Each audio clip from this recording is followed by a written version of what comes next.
दर्शकों, आप देख रहे हैं प्राइम इंडिया न्यूज और मैं हूं आपके साथ सत्यवीर सिंह।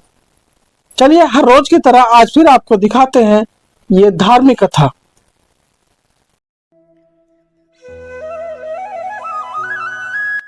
नीम करोली बाबा किसी को अपना पैर नहीं छूने देते थे। जानिए क्या थी वजह। आज के एपिसोड में हम नीम करोली बाबा जी के बारे में जानेंगे, तो बने रहिए मेरे साथ आखिरी तक। नीम करोली बाबा 20वीं सदी के एक महान संत थे। बाबा के दर्शन करने देश विदेश से भक्तगण आते थे, लेकिन बाबा किसी से पैर नहीं छुआते थे।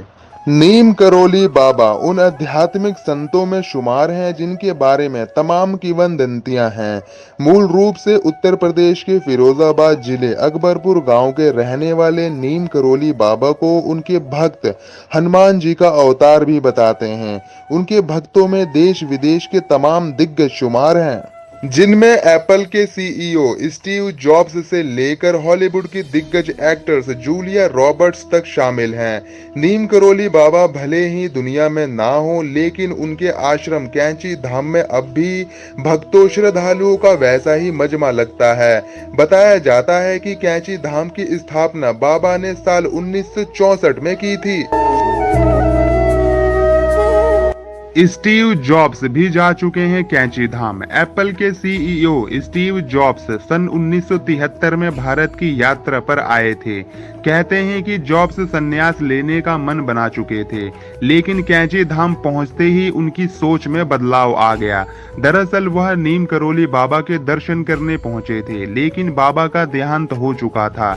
बताया जाता है कि स्टीव जॉब्स कुछ दिन आश्रम में रुके और ध्यान योग्य किया। इसी दौरान उन्हें एप्पल का आइडिया आया।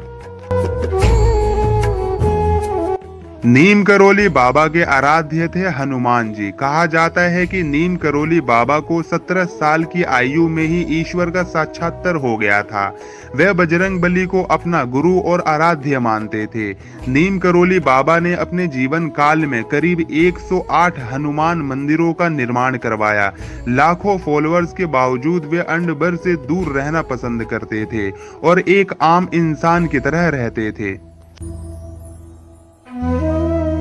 किसी से पैर नहीं छुलवाते थे। नीम करोली बाबा किसी से अपना पैर नहीं छुलवाते थे।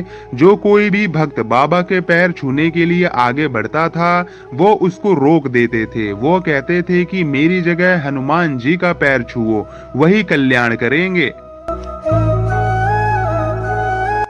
एक बार बाबा फर्स्ट क्लास कंपार्टमेंट में सफर कर रहे थे। जब टिकट चेकर आया तो बाबा के पास टिकट नहीं था। तब बाबा को अगले स्टेशन नीम करोली में ट्रेन से उतार दिया गया। बाबा थोड़ी दूर पर ही अपना चिमटा धरती में गाड़ कर बैठ गए। ऑफिसर्स ने ट्रेन को चलाने का ऑर्डर दिया और गार्ड ने ट्रेन को हरी झंडी दिखाई, परंतु ट्रेन 1 इंच भी अपनी जगह से नहीं हिली। बहुत प्रयास करने के बाद भी जब ट्रेन नहीं चली तो लोकल मजिस्ट्रेट, जो बाबा को जानता था, उसने ऑफिसर्स को बाबा से माफी मांगने और उन्हें सम्मान पूर्वक अंदर लाने को कहा। ट्रेन में सवार अन्य लोगों ने भी मजिस्ट्रेट का समर्थन किया। ऑफिसर्स ने बाबा से माफी मांगी और उन्हें सम्मान पूर्वक ट्रेन में बैठाया। बाबा के ट्रेन में बैठते ही ट्रेन चल पड़ी। तभी से बाबा का नाम नीम करोली पड़ गया। नीम करोली वाले बाबा के सैकड़ों चमत्कार के किस्से हैं। रिचर्ड एल्पर्ट रामदास ने नीम करोली बाबा के चमत्कारों पर मिरेकल ऑफ लव नामक एक किताब लिखी। इसी में बुलेट प्रूफ कंबल नाम से एक घटना का जिक्र है। बाबा हमेशा कंबल ही ओढ़ा करते थे। आज भी लोग जब उनके मंदिर जाते हैं तो उन्हें कंबल भेंट में दिया जाता है। 1958 में बाबा ने अपने घर को त्याग दिया और पूरे उत्तर भारत में साधुओं की भांति विचरण करने लगे थे। उस दौरान लक्ष्मण दास हांडी वाले बाबा और तिकोनिया वाले बाबा सहित वे कई नामों से जाने जाते थे। गुजरात के वबानिया मोरबी में तपस्या की तो वहां के लोग उन्हें तलैया वाले बाबा के नाम से पुकारने लगे। नीम करोली बाबा का समाधि स्थल नैनीताल के पास पतंग नगर में है। यह एक ऐसी जगह है जहां कोई भी मुर्दा लेके जाए तो वह खाली हाथ नहीं लौटता। यहां बाबा का समाधि स्थल है। यहां बाबा नीम करोली की भी एक भव्य मूर्ति स्थापित की गई है।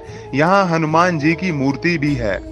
15 जून को देवभूमि कैंची धाम में मेले का आयोजन होता है और यहाँ पर देश विदेश से बाबा नीम करोली के भक्त आते हैं। इस धाम में बाबा नीम करोली को भगवान हनुमान का अवतार माना जाता है। देश विदेश से हजारों भक्त यहाँ हनुमान जी का आशीर्वाद लेने आते हैं। बाबा के भक्तों ने इस स्थान पर हनुमान जी का भव्य मंदिर बनवाया है। यहाँ 5 देवी देवताओं के मंदिर हैं। इनमें हनुमान जी का भी एक मंदिर है। बाबा नीम करोली हनुमान जी के परम भक्त थे और उन्होंने देश भर में हनुमान जी के कई मंदिर बनवाए थे। उन्होंने अपने शरीर का त्याग 11 सितंबर 1973 को वृंदावन में किया था। बताया जाता है कि बाबा के आश्रम में सबसे ज्यादा अमेरिकन ही आते हैं। आश्रम पहाड़ी इलाके में देवदार के पेड़ों के बीच में स्थित है।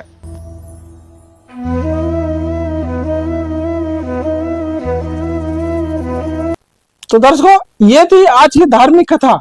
कल फिर नई कथा के साथ आपको मिलेंगे। तब तक के लिए बने रहिए प्राइम न्यूज के साथ और मैं लेता हूं आपसे इजाजत। धन्यवाद।